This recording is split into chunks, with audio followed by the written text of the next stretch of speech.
ایمان انسان کو سب انسانوں کی فکر لگا دیتا ہے. رسول اللہ صلی اللہ علیہ وسلم نے فرمایا ایک مومن کا اہل ایمان میں وہی درجہ ہوتا ہے جو سر کا جسم میں ہوتا ہے. کس کا؟ سر کا. کہاں؟ جسم میں. اب دیکھیں ہاتھ کاٹ دیا جائے تو انسان جی سکتا, سر کاٹ دیا جائے تو جی نہیں سکتا. ٹھیک ہے. ایک مومن تمام اہل ایمان کے لیے اسی طرح تڑپتا ہے جیسے پورا جسم سر کی تکلیف کی وجہ سے تڑپتا ہے. یعنی انسان پھر دوسروں کے لیے جینے لگتا ہے, وہ صرف اپنے لیے نہیں جی سکتا. نبی صلی اللہ علیہ وسلم نے فرمایا مومن وہ نہیں ہوتا جو خود پیٹ بھر کے کھانا کھائے اور اس کے پڑوسی بھوکے ہوں اس کے پہلو میں. پھر اسی طرح ایمان انسان کو اپنی صلاحیتیں اللہ کے راستے میں لگانے والا بنا دیتا ہے. رسول اللہ صلی اللہ علیہ وسلم نے فرمایا سلسلۃ الصحیحہ کی حدیث ہے 802, مومن اپنی جان اور مال دونوں سے جہاد کرتا ہے. ان المؤمن یجاہد بنفسہ ومالہ, کیونکہ اس کا ایمان اس کو اپنا مال اللہ کی محبت میں خرچ کرنے کے لیے خوشی دیتا ہے, شوق دیتا ہے. یعنی وہ پھر مارے بندے بوجھ سمجھ کے نہیں اللہ کے راستے میں خرچ کرتے. اب دیکھیے جس سے آپ کو محبت ہوتی ہے اس پہ مال خرچ کرنا کیسا لگتا ہے آپ کو؟ یعنی سب سے پہلے ہم کیا سوچتے ہیں؟ جس سے محبت ہوتی ہے سب سے پہلے اچھا اس کو کیا دیں, یہی ہوتا ہے نا. محبت کا اظہار ہم کسی مٹیریل چیز سے کرنا چاہتے ہیں کیونکہ وہ اندر کا دل تو کسی کو دکھا نہیں سکتے.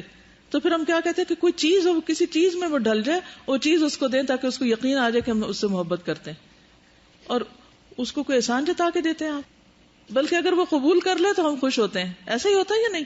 پہلے عام دنیا کی زندگی سے مثال سمجھے نا, پھر اللہ کے راستے میں دینے کی بات سمجھے. اب آپ دیکھیں جب آپ کو اللہ سے محبت ہوگی تو پھر آپ کیا کریں گے؟ اللہ کے راستے میں کیسے خرچ کریں گے؟ تاوان سمجھ کے نہیں, کیا خوشی سے دیں گے. اور پھر کیا ہوگا کہ ہائے قبول ہو جائے. اور اگر آپ کو پتا چل جائے کہ قبول ہو گیا تو پھر آپ کی خوشی کا کیا ٹھکانہ ہوگا. لیکن اس کو ہی یہ مزہ آ سکتا ہے جس کو اللہ سے محبت ہو. اس کو پھر اب دیکھیے عام انسان کے لیے اللہ کے راستے میں دینا ایک بوجھ ہوتا ہے. منافقین کے لیے ایسا ہی تھا نا کہ وہ اس کو کیا سمجھتے ہیں. وہ کیا آیت ہے سورۃ توبہ میں ہے, وَلَا يَأْتُونَ الصَّلَاةَ إِلَّا وَهُمْ كُسَالَىٰ وَلَا يُنْفِقُونَ إِلَّا وَهُمْ كَارِهُونَ. نماز بھی سستی سے پڑھتے ہیں اور مال بھی یعنی کہ ناپسندیدگی سے خرچ کرتے ہیں مصیبت سمجھ کے. اس کو اللہ کے راہ میں خرچ کرنا بوجھ لگتا ہے, تاوان لگتا ہے. وَمِنَ الْأَعْرَابِ مَن يَتَّخِذُ مَا يُنْفِقُ مَغْرَمًا, وہ اس کو مغرم سمجھتا ہے, تاوان, جرمانہ, فائن سمجھتا ہے اللہ کے راستے میں خرچ کرنے کو, کہ کاش ہمیں نہ ہی دینا پڑتا. اچھا انسانی رشتوں میں بھی آپ دیکھیے کہ کس کو دینا آپ کو تاوان لگتا ہے, ہوتا نا, ہاں جس کو دینا پسند نہ ہو, جس نے ہم کو کوئی تکلیف دی ہو یا جس کو, تو اس کو دینا کیا لگتا ہے کہ مجبوری ہے دینا ہی پڑے گا.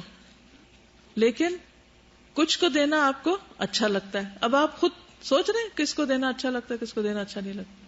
یہ کسی کو بھی نہیں اچھا لگتا, ہاتھ درجہ بخیل ہے نہیں. کہیں نہ کہیں انسان کا دل ضرور کھلتا ہے, دینا چاہتا ہے وہ خوشی سے. بہرحال تو جب اللہ کی محبت ہوتی ہے, ایمان ہوتا ہے اندر, تو پھر انسان دینے سے خوش ہوتا ہے, دے کر خوش ہوتا ہے.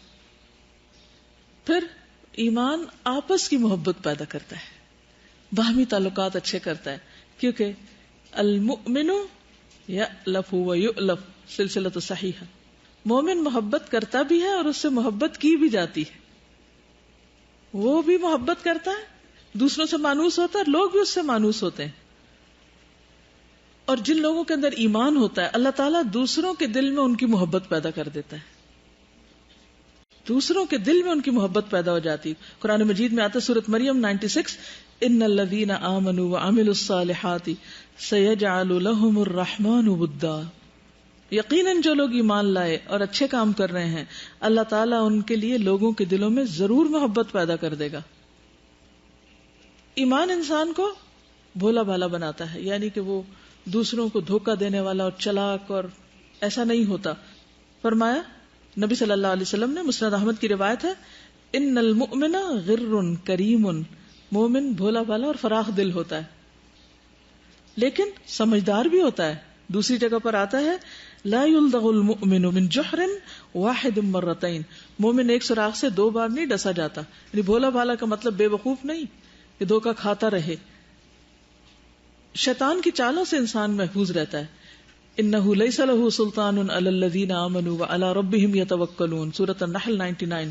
شیطان کا ان لوگوں پہ بس نہیں چلتا جو ایمان لائے اور اپنے پروردگار پر بھروسہ کرتے ہیں۔ رسول اللہ صلی اللہ علیہ وسلم نے فرمایا، بے شک مومن اپنے شیطانوں کو اس طرح تھکا دیتا ہے جس طرح تم میں سے ایک آدمی سفر میں اپنے اونٹ کو تھکا دیتا ہے۔ کتنی مزے کی حدیث ہے، سلسلۃ الصحیحہ 3586، ٹھیک ہے۔ ان المؤمن لیمضی شیاطینہ کما یمضی احدکم بعیرہ فی السفر، یعنی مومن اپنے شیطان کو تھکا دیتا ہے۔ وہ کبھی ادھر سے آتا ہے، ادھر بھی نہیں بات بنتی، ادھر سے آتا ہے، ادھر سے بھی نہیں بنتی، آگے سے پیچھے سے، وہ ہر وقت محنت کر رہا ہے اور اس کا کوئی وار چل ہی نہیں رہا۔ ایسے لوگ بھی ہیں کہ جو اس کو راستہ نہیں دیتے، کہیں سے بھی حملہ آور نہیں ہو پاتا۔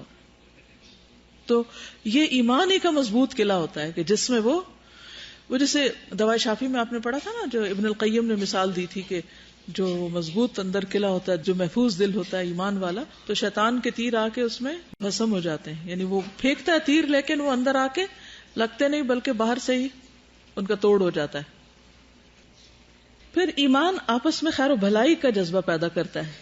نبی صلی اللہ علیہ وسلم نے فرمایا، المؤمن مرآۃ المؤمن والمؤمن اخو المؤمن یکف علیہ ضیعتہ ویحوطہ من ورائہ، سنن نبی داؤد۔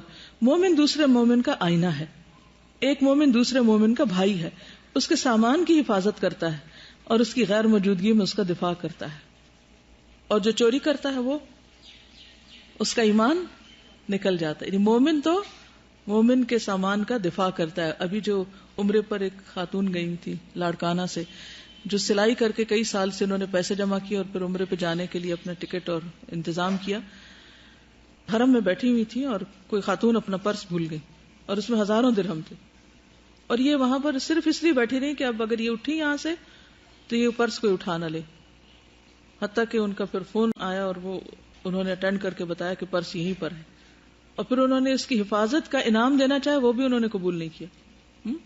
تو کتنی بڑی بات ہے کہ ایک شخص ضرورت مند بھی ہو لیکن وہ صرف اللہ کی خاطر ایک ایسے اجنبی شخص کے سامان کی حفاظت کرے کہ جس سے اس کو کچھ لینے کا لالچ نہیں، تو کیا اللہ ان کو دے گا نہیں؟ جس رب کے لیے انہوں نے کیا وہ رب سب سے بہترین بدلہ دینے والا ہے، وہ بندوں سے بھی زیادہ انعام دینے والا ہے۔ جب بندے کو یہ یقین ہو جاتا ہے نا کہ مجھے میرا رب دینے والا ہے، تو پھر اس کے اندر سے بندوں سے لینے کا لالچ نکل جاتا ہے۔ تو جب لالچ نکل جاتا ہے نا، توقعات نکل جاتی، تو دل چین میں آ جاتا ہے۔ جلن کڑن کب ہوتی ہے؟ کس نے میرے ساتھ یہ کیوں نہیں کیا، میں اس سے توقع رکھ رہا تھا کہ میرے ساتھ فلاں بھلا کرے گا اور اس نے کیا نہیں، پھر وہ پریشانیاں بنتی ہیں۔ تو جس معاشرے کے اندر ایمان ہو وہاں چوریوں کا سوال ہی کہاں پیدا۔ کچھ عرصہ پہلے تک بھی مجھے یاد ہے کہ سعودی عرب میں میں نے اپنی آنکھوں سے دیکھا کہ جب اذان ہوتی تھی حرم میں تو لوگ سونے تک کی دکانوں پہ صرف کپڑا لٹکا کے نماز پڑھنے چلے جاتے تھے، اور باقی سامان تو ایسے ہی وہ کپڑے بیچ رہے ہیں یا کوئی اور چیزیں بیچ رہے ہیں، جوتے بیچ رہے ہیں، تو ان کے اوپر بس چادر ڈالی اور نماز کے لیے چلے گئے، اور کوئی بندہ نہیں وہاں، ایسے ہی پڑی ہیں دکانیں اور لوگ نماز پڑھنے جا رہے ہیں۔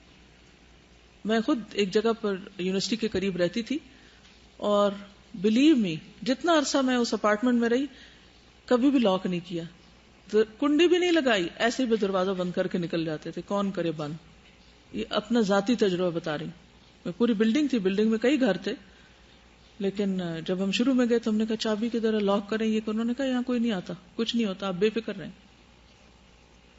تو یہ تو اتنے 100 سال بعد حرم کی برکت ہے، لیکن خراب لوگ بھی ہر جگہ موجود ہوتے ہیں، مگر یہ ہے کہ حقیقی معنوں میں جب ایمان دل میں آتا ہے تو ہی یہ خرابیاں دور ہوتی ہیں۔ آپ کتنی بھی پولیس مقرر کر لیں، آپ کتنے بھی قانون بنا لیں، جب تک اندر سے نگران نہیں اٹھتا تو پوری طرح خرابیاں ختم نہیں ہو سکتی۔ ٹھیک ہے، انسان ہے، کمزور ہے، بھول جاتے، شیطان حاوی ہوتا ہے، اس لیے یہ سارے انتظام بھی کرنے چاہیے۔ حضرت عمر رضی اللہ تعالیٰ عنہ خود پہرا دیتے تھے، گشت کرتے تھے، بعض اوقات مدینہ سے باہر جو چور آ جاتے تھے، آپ نے بعض روایات میں پڑھا ہوگا۔ پھر ایمان انسان کو گناہوں سے بھی بچاتا ہے۔ حدیث میں آتا، صحیح بخاری کی حدیث ہے، مومن اپنے گناہوں کو ایسے محسوس کرتا ہے جیسے وہ پہاڑ کے نیچے بیٹھا ہو، اور ڈرتا کہ کہیں پہاڑ اس کے اوپر گر نہ جائے، یعنی وہ گناہوں سے اس طرح ڈرتا ہے۔ پھر ایمان انسان کو غیرت مند بناتا ہے۔ نبی صلی اللہ علیہ وسلم نے فرمایا، مسند احمد کی روایت ہے، المؤمن یغار المؤمن یغار والمؤمن یغار، مومن غیرت مند ہوتا ہے، مومن غیرت مند ہوتا ہے، مومن غیرت مند ہوتا ہے. 3 دفعہ آپ نے یہ بات فرمائی. ایمان انسان کو امین بناتا ہے. فرمایا 3 چیزیں ایسی ہیں جن میں مومن کا دل خیانت نہیں کر سکتا: عمل میں اخلاص، حکمرانوں کے لیے خیرخواہی، اور جماعت کو لازم پکڑنا. ایمان نصیحت قبول کرنے والا بناتا ہے. سلسلۃ صحیح میں حدیث ہے، ان المؤمن خلق مفتنا. رسول اللہ صلی اللہ علیہ وسلم نے فرمایا مومن کو اس حال میں پیدا کیا گیا کہ وہ آزمائش میں مبتلا ہونے والا ہے، توبہ کرنے اور بھولنے والا ہوتا ہے. جب اسے نصیحت کی جاتی ہے تو وہ نصیحت قبول کر لیتا ہے. اذا ذکر ذکر، سنتا ہے، یعنی بات کو سمجھنے کی کوشش کرتا ہے. ہر وقت صرف اپنا دفاع ہی نہیں کرتا بلکہ بات سنتا بھی ہے. رسول اللہ صلی اللہ علیہ وسلم نے فرمایا مومن کا بھی عجیب معاملہ ہے، اس کے ہر حال میں خیر ہے، اور یہ بات مومن کے سوا کسی کو حاصل نہیں. کون سی بلا؟ یہ بہت مشہور حدیث ہے، لیکن اس وقت میں نے اس کو صرف اس لیے یہاں آپ کے سامنے کوٹ کیا تاکہ آپ اس کو ایمان اور عقیدے کے ساتھ ریلیٹ کریں. رسول اللہ صلی اللہ علیہ وسلم نے فرمایا مومن کا بھی عجیب معاملہ ہے کہ اس کے ہر حال میں خیر ہی خیر ہے، اور یہ بات مومن کے سوا کسی کو حاصل نہیں. اگر اسے کوئی نعمت پہنچی تو وہ شکر کرتا ہے اور اس میں بھی اس کے لیے ثواب ہے، اور اگر اسے کوئی نقصان پہنچتا ہے تو وہ صبر کرتا ہے اور اس میں بھی اس کے لیے ثواب ہے. دونوں ہاتھوں سے کماتا ہے. سچی اگر کسی دنیا میں کسی کا بزنس ہو، وہ خوب فلرش کرے، ہر انویسٹمنٹ میں فائدہ ہی فائدہ، فائدہ ہی فائدہ، کمائے جا رہا ہے، کمائے جا رہا ہے. کتنا بڑا موقع اللہ نے ہم کو دیا. ہم 2 حالتوں میں سے ایک حال میں ہر وقت ہوتے ہیں، یا ہمارے دل کا حال اچھا ہوتا ہے یا نہیں ہوتا. اگر اچھا ہے، خوشی محسوس کر رہے ہیں تو شکر کرتے جائیں. کسی انسان سے خوشی ملی شکر کریں، کچھ کھا کے ملی ہے، کچھ دے کے ملی ہے، کچھ بھی. اور اگر نہیں ملی تو صبر کرتے جائیں، صبر کرتے جائیں. دونوں ہاتھوں سے کمائیں. اور یہ چیز مومن کے سوا کسی کو نصیب نہیں. یہ اصل بات ہے نا کہ جو اس حدیث کی خوبصورتی ہے کہ اور یہ مومن کے سوا وَلَيْسَ ذَاكَ لِأَحَدٍ إِلَّا لِلْمُؤْمِنِ، یہ ایمان کی علامت ہے کہ چھوٹی سی نعمت پر بھی شکر گزاری. الحمدللہ الحمدللہ مجھے یہ ملا، یعنی وہ ہر وقت یہ سوچتا مجھے کیا ملا. وہ نعمتوں کو پہچاننے والا ہوتا ہے، ان کی قدردانی کرنے والا ہوتا ہے، ان کا شکر گزار ہوتا ہے. اور اسی طرح جب تکلیف آئے تو اس پر اپنے آپ کو نہیں گنوا دیتا غم میں، بلکہ صبر کر کے اجر کماتا ہے. اور فرمایا یہ چیز مومن کے سوا کسی کو نہیں ملتی. اگر ہمیں نہیں ملی ہوئی تو فکر کرنی چاہیے کہ ایمان میں خرابی ہے، کہیں کمزوری ہے، اسے دور کریں. اچھا، شکر سے دل میں ایک عجب طرح کی خوشی آتی، اور صبر سے بھی ایک اور طرح کا سکون آتا ہے. اور اس کی لذت وہی پا سکتا جو اللہ کو پہچانتا ہو، جس کے اندر اللہ کی معرفت ہو. کیونکہ اس بندے کو پتا ہوتا ہے کہ میرا رب دیکھ رہا ہے، وہ جانتا ہے، تو کسی اور کے آگے اتنا سچا ہونے کی ضرورت بھی کیا ہے. آپ دیکھیے، ہم اپنا جائزہ لے کے دیکھ سکتے ہیں کہ ہم لوگوں کے آگے سچا ہونے کی اتنی بھرپور کوشش کرتے ہیں کہ ہر طرح ان کو تسلیاں دلاتے رہتے ہیں کہ ہم بالکل ٹھیک انسان ہیں. لیکن کیا ہم اتنی کوشش اللہ کے سامنے بھی سچا ہونے کی کرتے ہیں؟ ہماری ایفرٹس کا جو محور ہے نا، جو کوششوں یا انرجی کا جو استعمال ہے، وہ جدھر ہونا چاہیے اس کی نسبت دوسری طرف زیادہ ہے، جہاں سے کوئی زیادہ فائدہ نہیں ہے. ایمان کے نتیجے میں انسان کے کھانے پینے کے معاملات میں فرق ہو جاتا ہے. رسول اللہ صلی اللہ علیہ وسلم نے فرمایا مومن 1 آنت میں پیتا ہے، کافر 7 آنتوں میں پیتا ہے. صحیح مسلم. ٹھیک ہے. والکافر یشرب فی 7 امعاء. آنت انٹسٹائن، یعنی مومن تھوڑا سا بھی کھا کے سیٹسفائی ہو جاتا ہے. اگر اس کو ایک کھانا بھی مل جائے، ایک چیز بھی مل جائے تو وہ راضی. لیکن اس کو 7 کورس میل کی ضرورت نہیں، شوق نہیں. ٹھیک ہے، بھوک چھوڑ کے کھاتا ہے. پھر ایمان کے نتیجے میں گفتگو میں فرق ہو جاتا ہے، انسان کے الفاظ کا چناؤ فرق ہو جاتا ہے. حدیث میں آتا ہے، مسند احمد کی روایت ہے، مومن لان تان کرنے والا، فحش گو اور بےہودہ گو نہیں ہوتا. لیس المؤمن بالطعان ولا باللعان ولا الفاحش البذیء.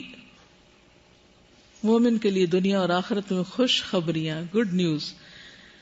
الذین آمنوا وکانوا یتقون لہم البشری فی الحیاۃ الدنیا وفی الآخرہ. جو ایمان لائے اور اللہ سے ڈرتے ہیں ان کے لیے دنیا میں بھی خوشخبری ہے اور آخرت میں بھی خوشخبری ہے.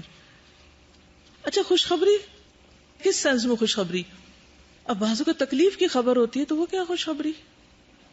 کیسے؟ وہ مومن اس وقت سوچتا ہے کہ اللہ نے میرے لیے اجر کا ایک اور موقع دے دیا.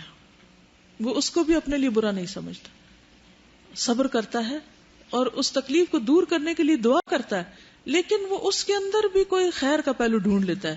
وہ کہتا ہے ہر حال میں خیر ہے اللہ کے ہر فیصلے میں. اس سے بھی ایک خاص سکون ملتا ہے. نہیں تکلیف کے وقت جو صبر کرتا ہے, کنٹرول کر لیتا ہے اور اس کے اندر خیر کا پہلو تلاش کرتا ہے کہ اس میں بھی خیر ہوگی. مومن کو جب تکلیف پہنچتی ہے تو اس کے صغیرہ گناہ معاف ہو جاتے ہیں. 5 انگلیاں گھی میں, فائدے ہی فائدے. ایک دفعہ کسی کی تعریف ہو رہی تھی تو آپ نے فرمایا تلک بشرا عاجلہ, یہ مومن کو جلد ملنے والی خوشخبری ہے. اور ایمان نہ ہونے کا دنیا میں تو نقصان ہے ہی کہ انسان کی سفرنگز, کی اینڈلیس سفرنگز ہیں, کیونکہ سوچ کا فرق ہوتا ہے نا, انسان کا نقطہ نظر فرق ہوتا ہے دنیا کو دیکھنے کا. اور حسرتیں وہ تو اپنی جگہ, لیکن جو سب سے بڑا نقصان ہے وہ آخرت کی ہمیشہ ہمیشہ کی سزا. اب آپ دیکھیے کہ جسے پہلے صحابہ کرام کی بات کی تھی, چند ایک نام ہیں جو اہل ایمان کے ہیں, ان کی زندگیوں کو خاص طور پر اپنے سامنے رکھیے کہ ایمان نے انہیں کیسے فائدہ دیا. ابراہیم علیہ السلام, کچھ یاد آیا؟ آزمائشیں یاد آئی؟ دنیا میں کیا ملا؟ کتنے فائدے اگر دنیا میں ان کے دیکھے جائیں. اگر ابراہیم علیہ السلام کی آزمائشیں ایک طرف لکھیں اور جو فائدے ان کو ملے وہ دوسری طرف لکھیں. بالکل آزمائشیں تو ختم ہو گئی لیکن فائدوں کا سلسلہ ہمیشہ کے لیے. اللہ کی دوستی کا شرف نصیب ہوا, آگ ٹھنڈی ہو گئی ان پر. آسیہ علیہ السلام خاتون کی مثال. حضرت ابو ہریرہ کہتے ہیں فرعون نے اپنی بیوی کے 2 ہاتھوں اور 2 پاؤں کے لیے 4 میخیں گاڑی, ٹھوک دیے ہاتھ. جب وہ فرعونی ان سے جدا ہوتے تو فرشتے اس پہ سایہ کر لیتے. اس بیوی نے کہا رب ابن لی عندک بیتا فی الجنہ ونجنی من فرعون وعملہ ونجنی من القوم الظالمین. تو اللہ تعالی نے جنت میں ان کے گھر سے پردہ ہٹا کر انہیں دکھایا, یعنی دنیا میں ہی خوشخبری دے دی کہ یہ تمہارا گھر ہوگا. جیسے حضرت خدیجہ کو دنیا میں موتیوں کے محل کی خوشخبری دی گئی تھی, اسی طرح حضرت آسیہ کو بھی ان کو جھلک دکھا دی گئی کہ آج تم پر یہ تکلیف ہے, اللہ نے تمہارے لیے یہ انجام رکھا ہے, تمہاری دعا سن لی گئی ہے. بلال رضی اللہ عنہ, ہم سب کے دلوں میں کتنی محبت ہے حضرت بلال کے لیے, حالانکہ ان کا رنگ, ان کا نسب, ان کا مال, ان کے یعنی کہ دنیاوی اعتبار سے کیا سٹیٹس تھا ان کا, لیکن اس کے باوجود اتنی محبت. آج بڑے بڑے لوگ اپنے بچوں کے نام بلال رکھ کے خوش ہوتے ہیں. کس وجہ سے یہ محبت ہے ہمارے دلوں میں ان کی؟ ان کے ایمان کی وجہ سے, ان کی قربانیوں کی وجہ سے. ابو بکر رضی اللہ تعالیٰ عنہ, حضور صلی اللہ علیہ وسلم حضرت بلال سے بہت محبت کرتے, حضرت ابو بکر سے بہت محبت کرتے. وہ مومن لڑکا جسے بادشاہ نے جادو سیکھنے پہ لگایا لیکن وہ مسلمان ہو گیا, تو بادشاہ نے جب اسے مروانے کی کوشش کی تو اللہ تعالیٰ نے اس کی کس طرح مدد کی, اور لڑکا ہر بار بچ جاتا. آخر اس لڑکے نے بادشاہ سے کیا کہا, تم مجھے قتل نہیں کر سکتے جب تک کہ تم اس طرح نہ کرو جیسے میں تمہیں کہوں, کہ سب لوگوں کو اکٹھا کرو ایک میدان میں اور مجھے سولی کے تختے پہ لٹکاؤ, پھر میرے ترکش سے ایک تیر کو پکڑو اور اس تیر کو کمان کے حلے میں رکھو اور پھر کہو اللہ کے نام سے جو اس لڑکے کا رب ہے, پھر مجھے تیر مارو, اس طرح تم مجھے قتل کر سکتے. پھر بادشاہ نے اسی طرح کیا تو وہ تیر لڑکے کی کن پٹی پہ جا لگا, تو لڑکا اپنے ہاتھ تیر رکھنے والی جگہ پر رکھا اور مر گیا. سب لوگوں نے کیا کہا, ہم اس لڑکے کے رب پر ایمان لے آئے, آمنا برب الغلام, ہم اس لڑکے کے رب پر ایمان لے آئے, ہم اس لڑکے کے رب پر ایمان لے آئے. اس طرح اس کی موت سب کے ایمان کا ذریعہ بن گئی. تو کچھ لوگوں کی زندگیاں تو کیا, ان کی موت بھی لوگوں کی ہدایت کا ذریعہ بنتی. تو جو لوگ اس لڑکے پہ ایمان لائے, بادشاہ نے انہیں سزا دینے کے لیے کیا, خندقیں کھدوائیں, بہت بڑی ایندھن والی آگ, النار ذات الوقود, جب اس کے کنارے پہ بیٹھے تھے اور دیکھ رہے تھے, اور جو بھی ایمان لایا ان سب کو اس نے اس میں پھینک دیا. پھر بچے کے ساتھ وہ عورت کود گئی کیونکہ بچے نے کہا کہ ماں صبر کرو کیونکہ تم حق پر ہو. اس کے بعد بادشاہ کو کہا گیا کہ جس کا تمہیں ڈر تھا کہ لوگ ایمان لے آئیں گے تو بات ہو گئی. تو بہرحال ایمان کی وجہ سے لوگوں پر آزمائشیں بھی آئیں، لیکن آزمائشوں کے باوجود انہیں کامیابی نصیب ہوئی.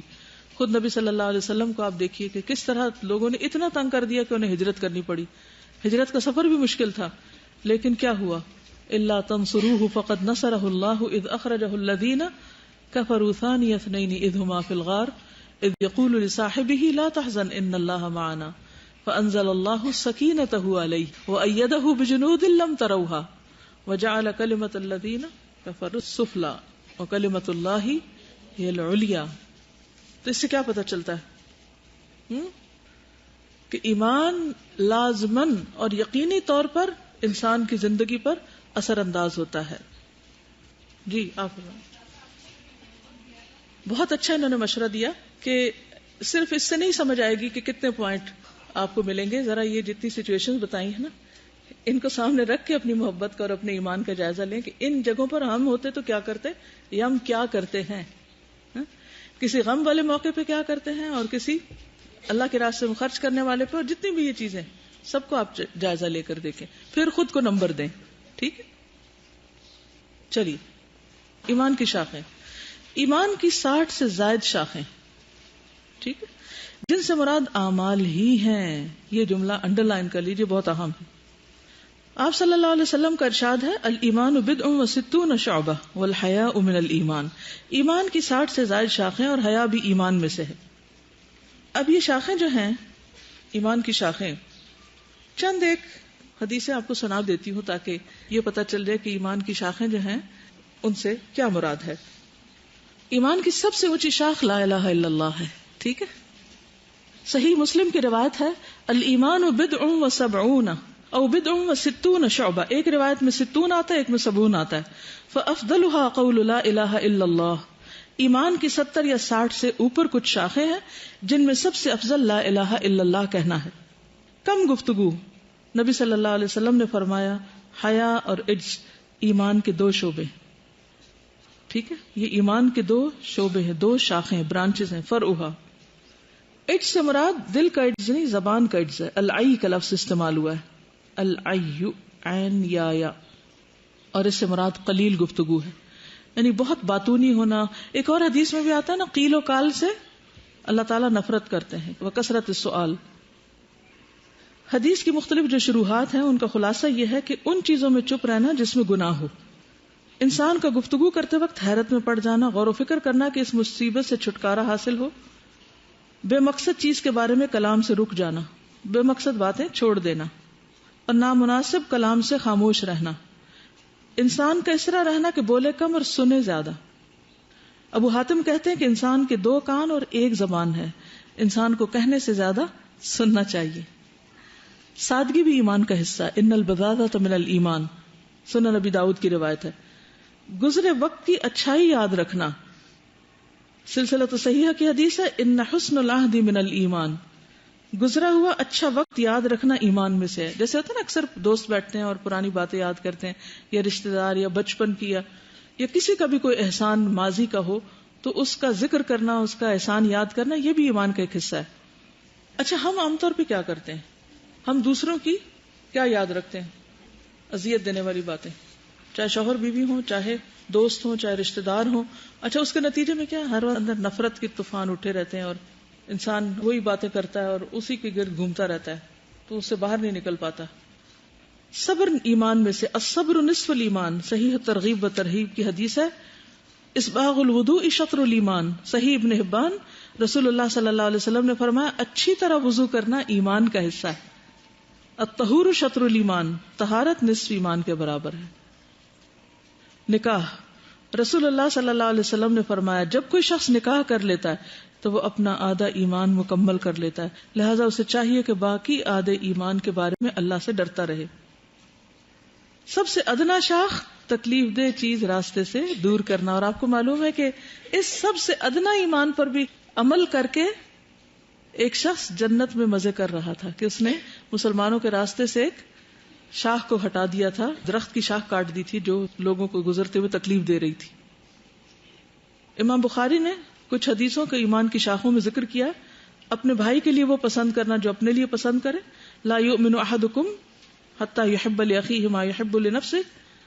نبی صلی اللہ علیہ وسلم کی محبت کو سب سے زیادہ اپنے دل میں رکھنا، کفر میں لوٹنا سب سے زیادہ ناپسندیدہ ہونا، لیلۃ القدر میں قیام، جہاد، یہ سب ایمان کے حصے انہوں نے بتایا. قیام رمضان کے روزے، جنازے کے پیچھے جانا، اور اسی طرح خمس کی ادائیگی، یہ سب چیزیں انہوں نے بخاری میں ایمان کے حصوں میں شامل کی ہیں.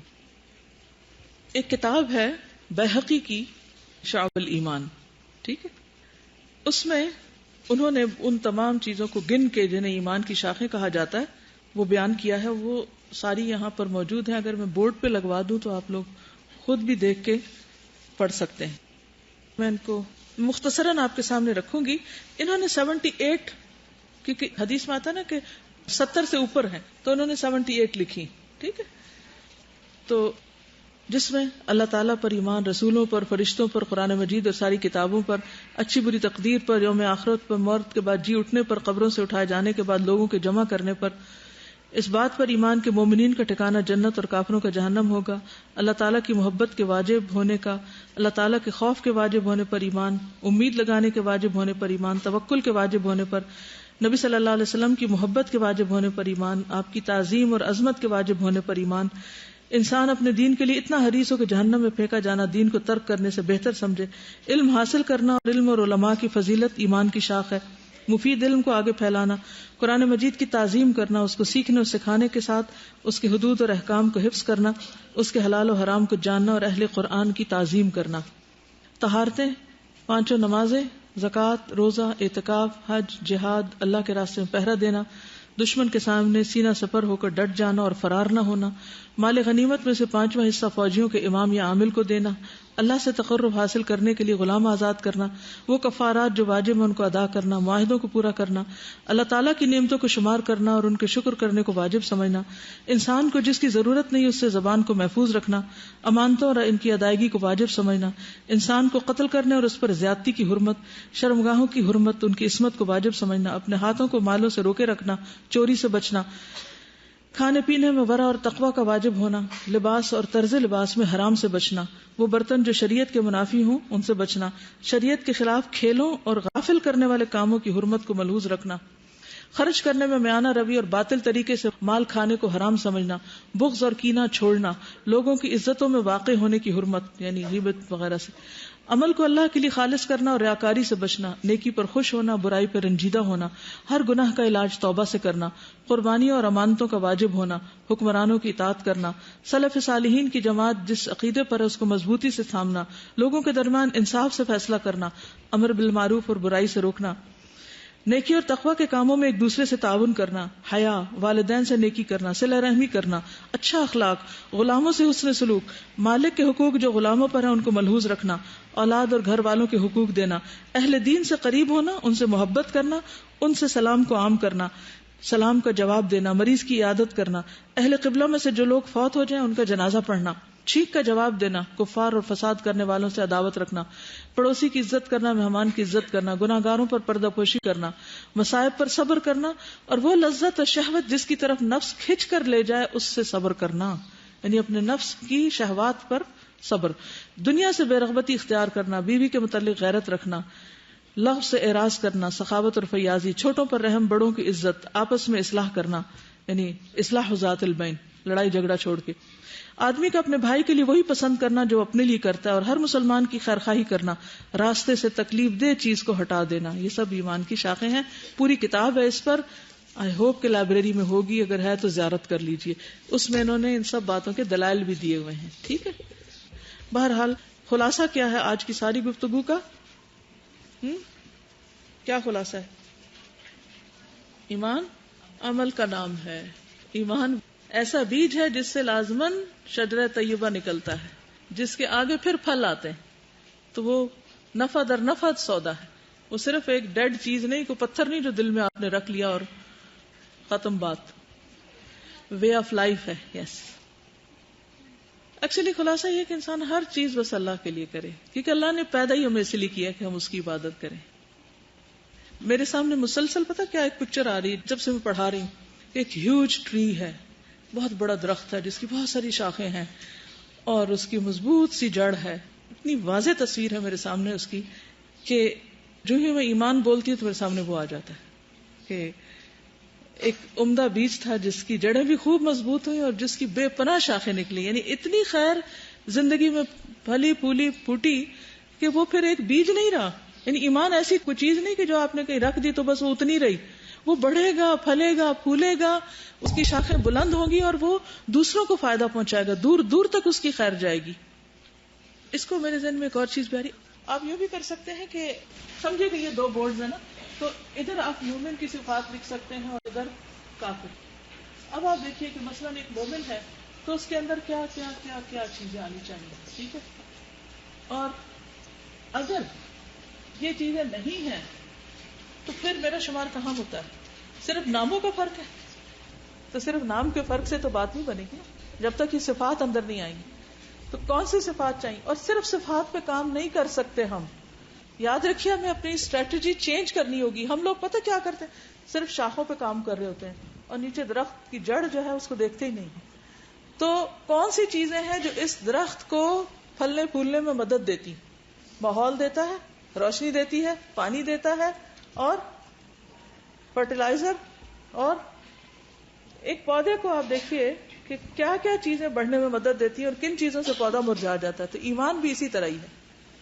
ہر وقت ذکر کریں تو یہ بھی پھل دینے والی بات ہے اور اچھی بات فائدہ پہنچائیں کسی کو تو وہ بھی اس میں آ جاتا ہے. سبحانک اللہم و بحمدک اشہد ان لا الہ الا انت استغفرک و اتوب الیک. السلام علیکم و رحمۃ اللہ وبرکاتہ.